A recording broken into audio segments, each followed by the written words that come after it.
Nah, bentuk akar ya. Bentuk akar itu ya, biar paham bentuk akar itu, jika kita akar suatu bilangan, dia menghasilkan bilangan irasional ya. Nah, mengenai teori bilangan itu udah di SD apa di kelas 1 SMP ya. Jadi kalau saya bilang akar 4. Nah, akar 4 itu kan 2. Nah, ini berarti bukan bukan bukan bentuk akar ya.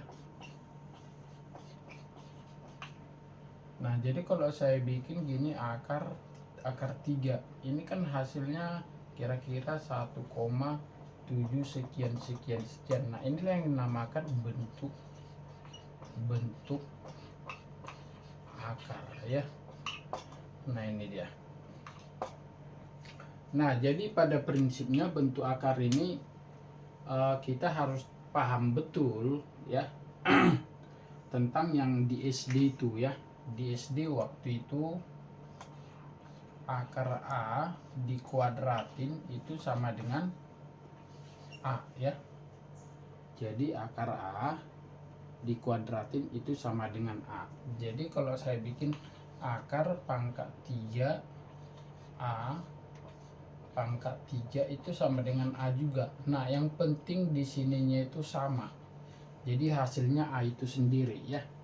Nah, itu tujuannya adalah untuk menyederhanakan bentuk akar ya. Jadi menyederhanakan bentuk akar ya. Nah, itu dia.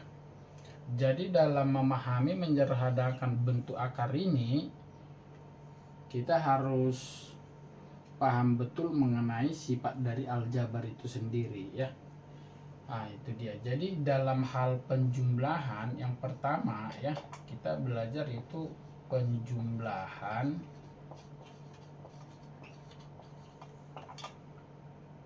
atau pengurangan ya, pengurangan. Nah, itu dia. Jadi yang bisa dijumlah atau dikurangi itu ya, syaratnya adalah bentuk akarnya sama. Bentuk akar sama ya. Jadi misalkan akar A dengan 2 akar A ya. Nah, ininya sama nih, sama-sama akar A ya. Itu maksudnya ya. Jadi misalkan akar 3 ditambah 2 akar 3 ya. Jadi kalau misalkan akar 3 ini A, ini adalah A juga dong. Berarti kayak aljabar itu, berarti A ditambah 2A ini sama dengan 3A. Nah, A itu apa tadi? Akar 3 ya. Berarti 3 akar 3. Nah, itu. Jadi bentuk akarnya harus sama. Demikian juga pengurangan ya. Nah, demikian juga pengurangan.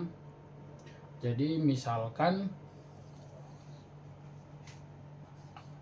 akar 7 dikurang 3 akar 7 ya. Nah, ini berarti sama aja A dikurang 3A ya. Jadi ini kan anggap 1 ya. Jadi 1 kurang 3 berapa? Ya minus 2 ya, tambahin A-nya. Jadi min 2 akar 7 ya. Nah, itu dia pengurangan. Nah, itulah dia penjumlahan dan pengurangan dari bentuk akar itu sendiri ya. Nah, nah kemudian kita lihat bentuk yang kedua itu adalah perkalian ya. Perkalian ya. Nah, itu dia. Nah, nanti khusus pembagian kita bahas mengenai merasionalkan penyebut ya. Perkalian itu berarti akar A dikali akar B ya. Berarti dari sini apa yang sama? Jumlah akarnya ya. Jadi kalau ini akar A, ini akar B, ininya sama ya. Ininya sama, ini sama-sama ini. Jadi kalau misalkan akar 3A dikali akar 3B ya. Jadi ininya sama ya. Jadi kalau nggak sama ya nggak bisa ya. Jadi contoh akar 3 dikali akar 5 ya. Berarti ini akarnya satuin 3 kali 5. 3 kali 5 berarti sama dengan akar 15 ya. Nah itu dia. Jadi hasilnya akar 15. Jadi secara umum ini berarti akar A kali B ya. Nah ini ingat. Nah itu dia. Akar A kali akar B ya. Nah sebagai contoh seperti ini ya. Contoh misalkan akar 12 ditambah akar 3 sama dengan, nah di sini kan kelihatan 12 dengan 3 nggak bisa dong. Akar 12 dengan akar 3 nggak bisa karena dia jumlah. Tadi saya bilang bentuk akarnya itu benar-benar sama. Nah ini kita ubah nih akar 12 supaya jadi ada 3-nya ya. Jadi itu akar dari 4 kali 3 akar ditambah akar 3 kan. Nah di sini saya bilang tadi akar 4 berapa? 2 ya. Berarti 2 akar 3 ditambah akar 3 ya. Jadi ini sama dengan 3 akar 3 ya. Nah itu dia. Jadi kalau ada soal seperti ini beda, jadi usahakan jadi ke yang terkecil ini ya.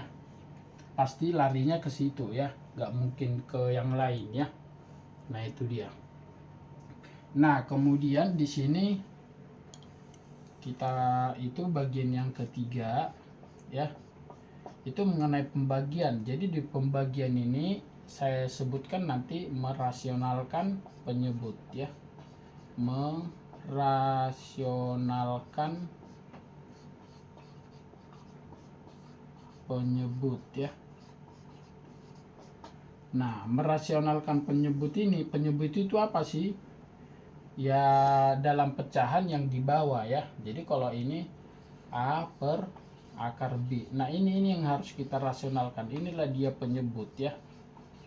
Penyebut ya. Nah itu penyebut itu yang harus kita rasionalkan. Bagaimana dengan merasionalkan ya? Nah di sini ada yang pertama itu, bagian pertama jika bentuknya A per akar B ya. Jadi ini dikali B yang sama dengan ini ya. Berarti akar B kali akar B ya. Nah berarti ini akar A akar B per akar B kali akar B itu B. Nah ini udah rasional ya. Nah itu dia. Sebagai contoh dia 2 per akar 3 ya. Berarti ini kali akar 3, ini kali akar 3 ya. Sama dengan 2 akar 3 per 3 ya. Per 3. Jadi ini udah rasional. Itu maksudnya merasionalkan penyebut ya. Itu sama aja dengan pembagian ya. Nah itu dia. Nah kemudian bentuk yang kedua itu adalah jika bentuknya itu seperti ini, akar B ditambah akar C ya. Nah jadi ini namanya kali sekawan ya. Jadi ini namanya kali sekawan ya. Sekawan ya. Jadi kalau misalkan akar B ditambah akar C, ini sekawannya itu adalah akar B kurang akar C. Jadi beda ditanda ini aja ya. Kemudian nanti hasilnya itu adalah B kurang C. Ingat aljabar ya. Jadi kalau dia bentuk seperti ini, jadi rasionalnya nanti A, berarti ini akar B kurang akar C per B kurang C ya. Nah itu dia. Ini nanti hasilnya B min C ya. Nah inilah bentuknya. Nah ini dia. Nah ini ya, perhatikan hanya beda di tanda ya, hanya beda di tanda ya. Jadi kalau di sini nanti kurang ya ini jadi tambah ya. Jadi kalau di sini tambah, di sini kurang. Jadi tinggal itu, sekawan itu artinya tandanya aja yang berubah ya ini. Nah itu dia, itulah sekawan ya. Jadi kalau misalkan di sini ada akar 2 dikurang akar 3, berarti sekawannya ini adalah akar 2 ditambah akar 3 ya. Jadi kalau di sini sekawannya 2 akar 3 dikurang akar 5, tambah akar 5 ya. Berarti sekawannya ini 2 akar 3 dikurang akar 5. Hanya di beda tanda ya. Nah itu dia sekawan, biar dipahami arti sekawan. Inilah dua bentuk merasionalkan penyebut dalam bentuk akar ya. Nah inilah teori tentang bentuk akar di kelas 2 SMP. Dia sederhana, tapi nanti di soalnya ada bermacam-macam ya. Yang paling susah nanti yang bentuk yang ini ya, bentuk ini ya. Nah ini dipahami betul ya. Oke, demikianlah bentuk akar ya. Sekian dan terima kasih.